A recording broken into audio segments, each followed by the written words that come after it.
Hello, everyone. It is Wednesday, April 15th. We're halfway through the month, and I'm happy to be with you again today.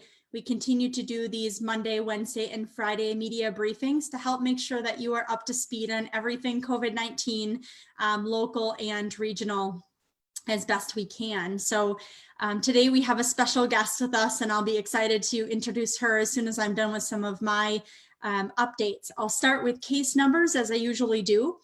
So because our last media briefing was on Monday, I was looking at both the Monday and today's numbers, or I'm sorry, Tuesday and today's numbers. And what I have seen is that as far as today goes, at the state of Wisconsin, our total number of positive test results are 3,721. That is up 166 from yesterday. And yesterday's numbers were up 127 from the day before. And you may recall me talking on Monday's media briefing about how we had seen numbers declining from the 180s last week to the 120s over the weekend, and Monday's numbers were only about 80 or so higher than the day before. So we are back up. And so we will see some of this up and down. But again, just to know that the current today's totals are 166 positive tests higher than yesterday. So as far as negative test results, we have 39,326 at the state level, and that is up 1,329 from yesterday. In addition, the hospitalizations are currently at 1,091, and that is up 42 from yesterday. That remains at about 29% of the total positive cases are hospitalized relating to COVID-19. And today's number of those that have passed away in our state relating to COVID-19 is 182, and that is up 12 from yesterday. Today's La Crosse County cases remain thankfully unchanged. We have had no new cases that have come in. Our last new case that came in was last Friday. We currently have 1,252 total negative tests. We still have one individual who is hospitalized relating to COVID-19. We have 0 deaths in La Crosse County, and we have 23 of our 26 cases now have recovered. I do just want to point out really quickly here that if you look at the Department of Health Services website, it still says 25 positive cases. That is because one of our cases came from another county. So it had already been counted in another county, but we include it in our totals so that you understand how many total cases that we've had in our county. So that's the reason for that discrepancy. I just want to mention that it is important for all of us to know that the safer at home order is working. And you've heard me talk about this in the past, but the Department of Health Services put out an important graphic on their website, and it indicates that we had projected by March 29th that in the state, it might be up to 10,000 cases. And as of April 11th, we are not even yet at 4,000. So we have definitely seen a lowering of that curve, a flattening of that curve that we talk about in the state of Wisconsin. In addition, we have looked at the case rate for both La Crosse County and Wisconsin, and that rate is a per 100,000 numbers of individuals. And that rate for the state of Wisconsin is 59 out of 100,000, and ours is 21. And when we look at that rate, and I can share this graphic with our social media folks to put on our Facebook page, that rate significantly changed starting with the safer at home order that came into effect on March 25th. So it is another mechanism for us to identify that that has really impacted positively our ability to keep case numbers down. I do want to talk some about the next phase. So I myself am beginning to feel that it's a struggle, right, to stay patient with the safer at home order, and that life is very different. And the longer this goes on, sometimes for some of us, the more difficult it will be. So I want to pause right now and take a moment to just talk a bit about what this next phase needs to look like. I have alluded to some of this in the past, but this will be one of my top priorities going forward in the next week or two. So we know that the Safer at Home order is technically set to expire around April 24th. We know that the state and the nation are both looking at the timeline and the best ways to take us out of this Safer at Home restrictions that we've been under. And I think it's important for us to understand there are 4 key components to making sure that we are ready for that Safer at Home order to be released. And those components are as follows: testing, social distancing, treatment, and contact tracing. So I want to take a moment with each one of these to explain in my own perspective for La Crosse County and beyond what this looks like and means. So social distancing is something we've been doing prior to the start of the Safer at Home order. That order helped us do it better because it basically said we need to be at home and gave us the encouragement and ability to work from home, to not go out and about for anything other than essential travel. And I think that's been a really important mechanism, as I've discussed before, to keeping our case numbers down. So social distancing will continue to be something that we will have to take very seriously, even after the Safer at Home order is released. We will still need to do a number of the things that we have already been talking about for a month, which do include wearing the masks in public, the face coverings to assure that if we are asymptomatic carriers and don't know it, that we are not transferring that virus to other individuals, that we are not routinely going out and about just for any, for no reason necessarily. Also that we are really taking precautions with washing our hands routinely, thinking about not touching surfaces and then touching our face, not touching surfaces and then eating following that, all of those good practices. So I think we're good on social distancing, and that will continue after the Safer at Home order is released. The next thing is contact tracing. So the health department and health departments across the state are doing a great job with contact tracing. We work with our partners in healthcare and businesses who help us do that contact tracing because they know their employees best. And I think we've been able to avoid a number of outbreaks in our community alone because of those partnerships with healthcare providers and businesses to assure that we know everyone who might have been potentially exposed, for example, in a business location. So that will continue. And those are both items that we're really doing strongly already. And I think we can continue to do strongly into the future. The next 2, though, are a little bit more difficult. So when we think about testing and treatment, testing has been under strict criteria for the most part to indicate who is able to get tested. And I think that we need to get to a place in the next couple of weeks, sooner rather than later, to be able to test more individuals. So we don't yet know exactly what that will look like. We are going to be working with our healthcare partners in La Crosse County to determine how that might best be achieved in our own county and beyond. In addition, I think looking at treatment, when we think about treatment, we think about, is there some kind of a medication, or is there a vaccine available to assure that someone does not get or be able to transfer COVID-19, that virus, from person to person? In the time when we don't have an actual testing item or a treatment item to include some kind of a medication or a vaccine, we really have to look to something called non-pharmaceutical interventions, which is a fancy way of saying social distancing and hand washing and not touching our face, which is something we've been talking about all along. So I think that there is some work yet to be done, especially in the areas of testing and treatment, to assure that we're ready for when the Safer at Home order is released. So those are going to be top priorities moving into the next week or 2, particularly in conjunction with our community partners. So to summarize some key points to consider, We need to recognize that at a national level, particularly the east and west coasts of our nation have been hit very hard by COVID-19, with many, many people dying from this virus. And that will help when we see what is happening in those areas. It helps us understand what might be possible here in our area. So we need time to learn about if those case numbers do continue to go down, if those death rates do continue to decrease.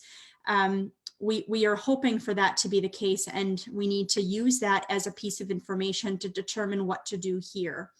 In addition, reminder that cases and the number of positive and negative tests do not tell the whole picture. So for example, when we look regionally, we see that we are in a tri-state area. We have individuals who routinely move around even for essential work travel across our county, in other counties around us, in Iowa, in Minnesota. So we certainly have a regional picture that tells us, particularly in counties like Allamakee in Iowa and Winona County in Minnesota, not far away from us, and part of our region that have had a lot of cases and deaths associated with COVID-19. And we need to take that into account, not just what's happening here in La Crosse County. We also really need to see the ability to increase our testing capacity and to be able to understand who might be infected, but we haven't tested for yet. So those are things that we need to consider. I also want to say that economics is an important part of our decisions about where to go moving forward. We do not want to see keeping business closed a super long time just to assure health and safety. That has to be balanced out with all of the other data points and trying to make the best evidence-based decisions that we can. Because when we think about health and safety being a top priority, particularly to the health department and myself as the director of the health department, economics and the strain that puts on business owners and individuals and workforce is an important part of this as well. So I think all of that has to be taken into account to try to make the best decisions to move forward, not too slowly and not too quickly, in order to do the right things and reduce the chances that we would have additional case counts and spread happening because of decisions that are going to have to be made in the next couple of weeks here. So no matter what, even if the safer at home order is extended, even for a couple of weeks, we are still over halfway through this safer at home order.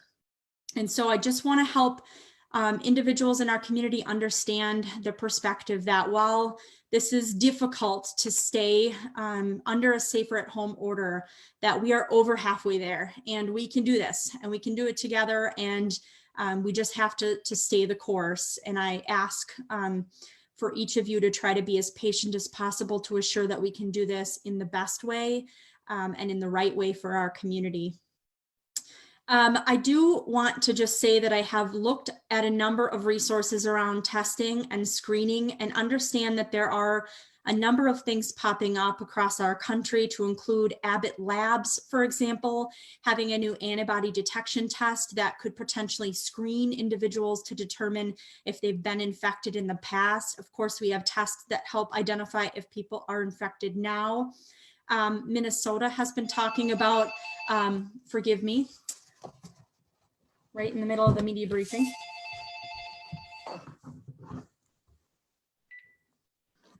So Minnesota has been, that's what you get when you're working at home. Minnesota has been looking at what benchline might be available or appropriate for the number of tests that would need to be conducted on a daily basis to get us to a point where we could open up businesses and be able to get past the safer at home orders. They've talked about 5,000 tests per day, and Mayo, for example, has indicated that they think that that would be possible. In addition, I saw a Politico report, forgive me, that indicates the number of tests that are being conducted nationally are down by about 30% in this past week.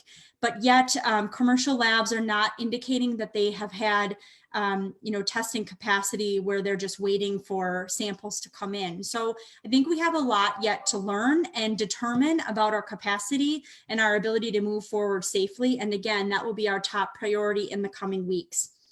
Two other quick brief announcements before we move to our guest.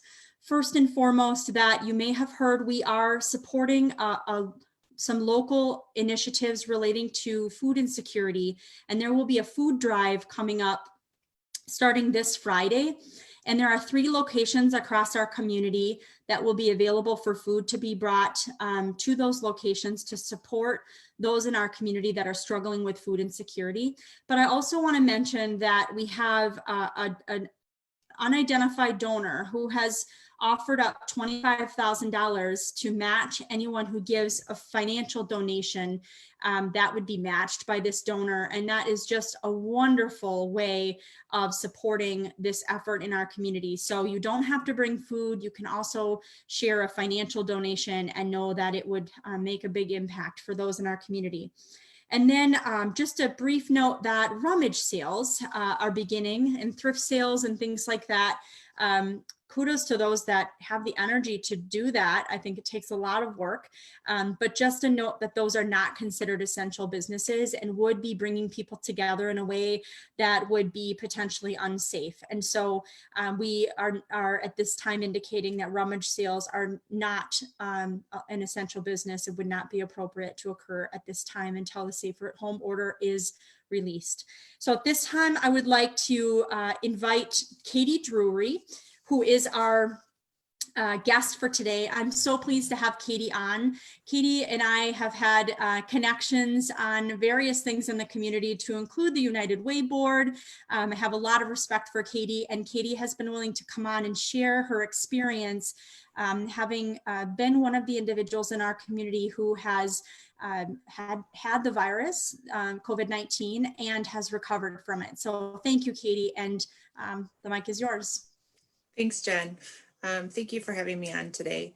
Yeah, my COVID journey actually, unbeknownst to me, began on March 12th when I contracted the illness through a community spread. I didn't know that I had contracted it. My symptoms didn't start until March 17th when I began with a dry cough, at which point, I just thought that either I didn't have enough water in my CPAP or I hadn't been drinking enough water, one or the other. I really wasn't coughing a lot. And so I thought that one of those two things was likely the culprit.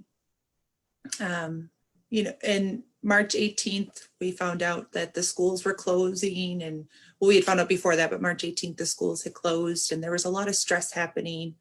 And March 20th, I started to have those body aches, and I should note that I have comorbidities, and one of them is a rheumatoid like arthritis. And so on March 20th, when those body aches set in, I really thought that it was just a flare up of that with all the stress going on, that most likely that's what was happening.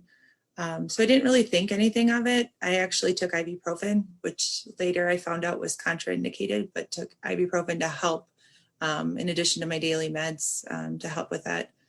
And it was the next day that I started to have this intense sinus headache, and it was all throughout my sinuses. It was just the worst sinus headache I could ever imagine, worse than migraines that I have had, just localized in that area. And so I taken a Mucinex, which I'm a firm believer in treating the symptoms and just getting on with my day. And so I had treated the symptoms, and I had noticed nothing was draining and the headache was still there.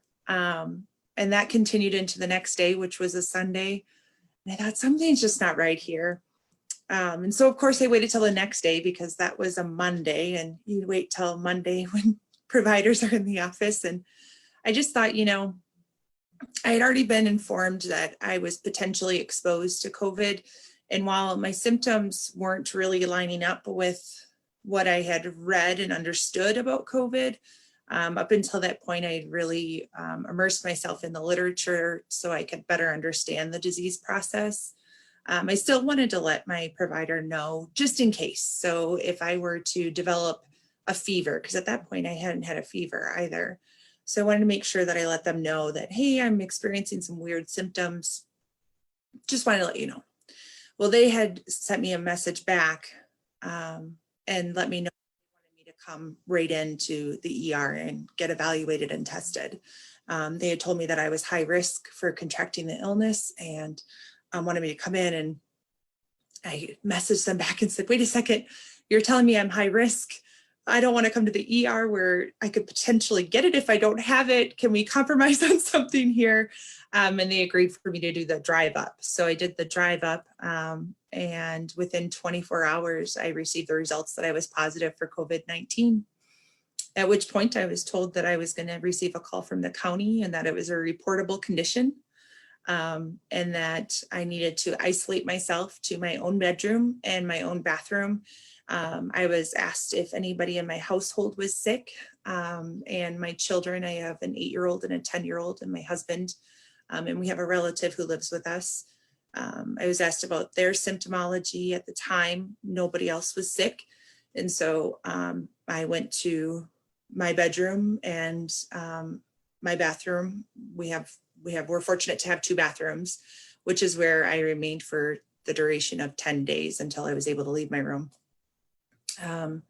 When I heard from the county nurse, it was nice because it was somebody I actually knew. So that was a little reprieve in this process. But it was a long conversation.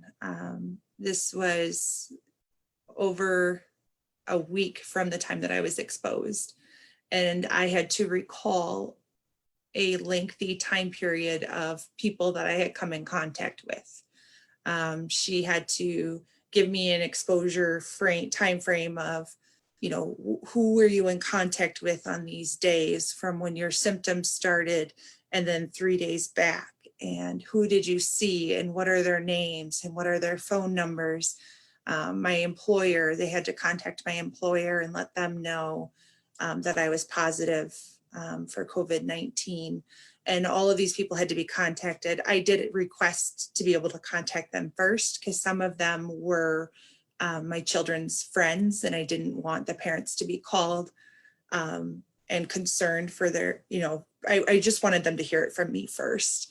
And, when I was very public about it, because I felt that it was important that people, 1, knew somebody who had it, and 2, in case I forgot who I had been around, I wanted people to know that I had it. And there were quite a few people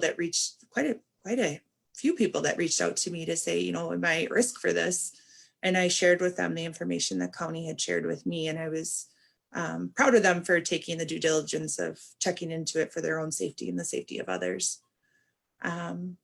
And so that started my relationship with the county. And that was a daily, if not every other day, check-in about how I was doing, where my symptoms were at.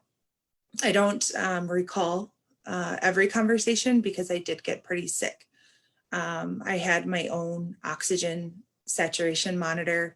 And I do know that my oxygen saturations did get to the mid to lower 90s. And I remember a burning sensation in my lungs when I would breathe.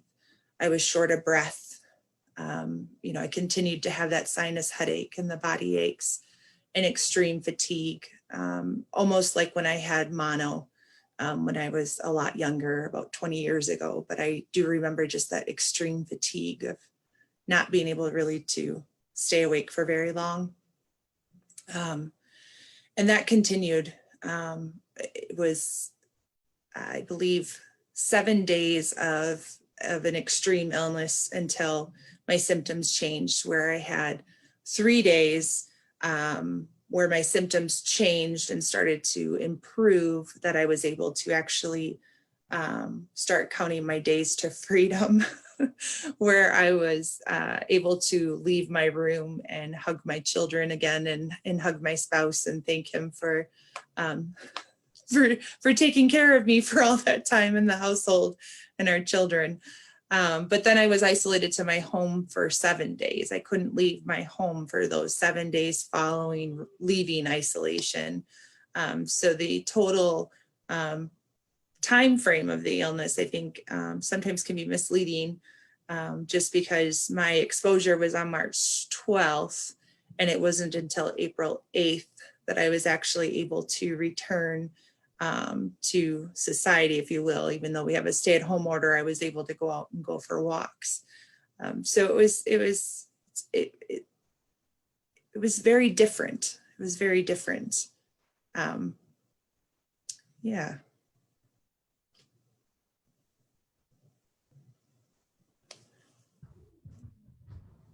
Yeah, thanks, Katie. I can only imagine how difficult that must have been for you. And I think it's important, some of the things that you talked about in sharing your story in regards to being in your room and not really even being with all of your family members. So that might be something that individuals in our community aren't aware of. And just takes a lot of courage to be on our media briefing with us today and sharing that story. So I just can't express enough how grateful we are that you were on today. Is there anything else that you want to share? I don't think so. Okay. Unless you have any questions for me, Jen. I don't think so. Again, just Okay. appreciate it very much. Thank you. Sharing your story with those in our community. Yeah, thank you, Katie. So at this time, we will open it up for questions, and just letting folks know that Katie will not be able to answer questions. So I'll do my best to answer generally if it's something about an item that I can support an answer to.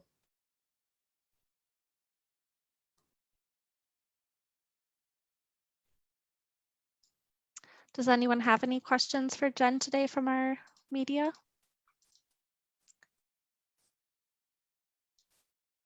Go ahead, Justin from WKBT. Actually, it's Chuck. Justin is elsewhere. You talked about getting back economically. What has to happen locally before we start getting businesses open? Yeah, thank you. So the question is, what do we need to be doing locally before businesses can be open? It's a tough one to answer, but I think in general, some of the components that we need to have is we need to have more testing availability to know what are, it's not just about those that are being tested under the current criteria. We need to have an ability to test more individuals in our community to have a better understanding of what's really happening. Because to this point, as you know, the testing criteria has been fairly restrictive in terms of those that have the highest opportunity for negative impact for their own health or for those that they work with or live with. And then also those that are in facilities where an outbreak would be a serious concern. So thinking about long-term care and other facilities like that. So I think we need to have more testing capacity, and that's something that we'll be discussing with healthcare partners in the next week. So we'll have more information to share about that next week. We don't yet know what the governor will do in terms of the safer at home order, if he will extend it or not. I've been trying to prepare myself and you all to the fact that it may be extended at least for a couple of weeks. And I think that is tough for businesses. I've spoken with business leaders, and I know that many of them are doing their best to prepare for when that time comes when we do open it. I think we're looking at that being within the next month. And if that happens, then we still are going to need to do social distancing. So if you're a restaurant, for example, can you make sure that the tables are more than 6 feet apart? Can you set up your business in a way that will help support social distancing to the best of your ability? Can you continue to encourage your staff if you're at a different type of business, not in food service? If you can encourage your staff to not come in when they feel ill, and recognizing, hearing Katie's story, that it isn't always obvious that you are ill and might be shedding virus. So I think it takes a diligence and thinking through that now, so that when you're able to open, you're ready with policies to indicate that you're going to be supporting and trying to help assure the safety of our community. So we have to kind of balance all of those pieces together and work together to make sure that when we do come out of this safer at home order, that we can do that safely. Jen, we're getting some questions on Facebook about asymptomatic people who could be in our community. Do we know anything about the plans to expand testing to include that growing group of potentially asymptomatic people? Yeah, so the question is about asymptomatic individuals, and do we know when the testing capacity may be increased or the testing criteria opened up a bit more to allow for more testing? We don't know that right now, but again, that's a primary topic that the hospitals, our healthcare partners, and the health department will be communicating about in the next week. So we will have more information about that by this time next week. Do we have any other questions from our media today? Oh, I'm seeing a couple. Go ahead, Chuck. Just to follow up on the one I asked before, as far as when businesses do open, do you anticipate that they are going to have to prepare to deal with the virus still being around? Yeah, so the question is, when businesses are able to open, will they still need to take action to prepare so that they are helping to decrease the spread of the virus? Yes, I think that is the case, that this virus is not going to go away in a quick fashion. We can't keep businesses closed for forever, and we shouldn't. But when we are able to open businesses up and have not be under the safer at home order any longer, we still need to take precautions because, again, we don't yet have an effective treatment. We don't yet have a vaccine. We have no other mechanism to decrease the spread of this virus other than what we call these non-pharmaceutical interventions, which are the social distancing, encouraging people to not just move freely about the community, to continue to think about when they go out, why they're going out, how often they're going out, where they're going. So, if they're traveling across the state or to other states, and businesses play an important role in that to support the health and safety of their own employees as well as their customers. And I know that that's important to them, that they want to be able to open up and do that safely. I've heard from a number of businesses that want to do that.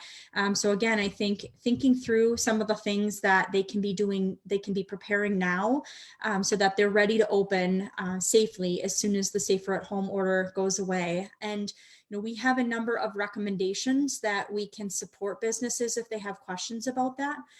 We've been contacting a number of businesses in the community and talking through some of the evidence-based practices that are all, many of the same types of actions that would be the case whether or not the safer at home order is in effect.